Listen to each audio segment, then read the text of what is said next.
Hello दोस्तों, नमस्कार। स्वागत करता हूं आप सभी को।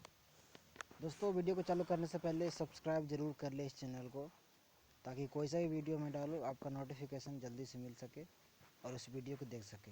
दोस्तों, आज मैं बताने वाला हूं, जब भी कोई मोबाइल से वीडियो बनाते हैं हम लोग, तो आधा वीडियो आता है कट के, फुल स्क्रीन नहीं आता है। बीच में थोड़ा सा मोबाइल सब दिख जाता है, बाकी चारों तरफ काला काला रहता है, खाली खाली रहता है।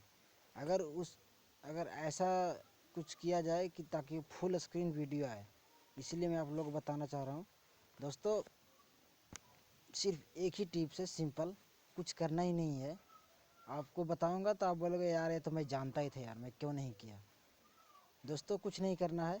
जब भी आप वीडियो बना रहे होते हैं तो सिर्फ ऐसे खड़ा करके बनाते हैं आप लोग, ऐसे खड़ा करके जब वीडियो बनाया करते हैं तो आप इसको ऐसे कर लीजिए, रोटेट कर लीजिए पीछे का, ऐसे रोटेट कर लेंगे तो आपका पूरा फुल स्क्रीन वीडियो आएगा ये। अब आप काम कीजिए, ऐसे इस करके रोटेट करके आप काम कीजिए, जो भी करना है आपको। ये फुल स्क्रीन वीडियो आएगा, बिल्कुल परफेक्ट, कोई दिक्कत नहीं होगा आपको। ऐसा लगेगा कि कंप्यूटर पे किया हुआ है काम, बिल्कुल। चलिए दोस्तों, वीडियो देखने के लिए बहुत बहुत धन्यवाद आपको। चैनल को सब्सक्राइब ज़रूर कर लें।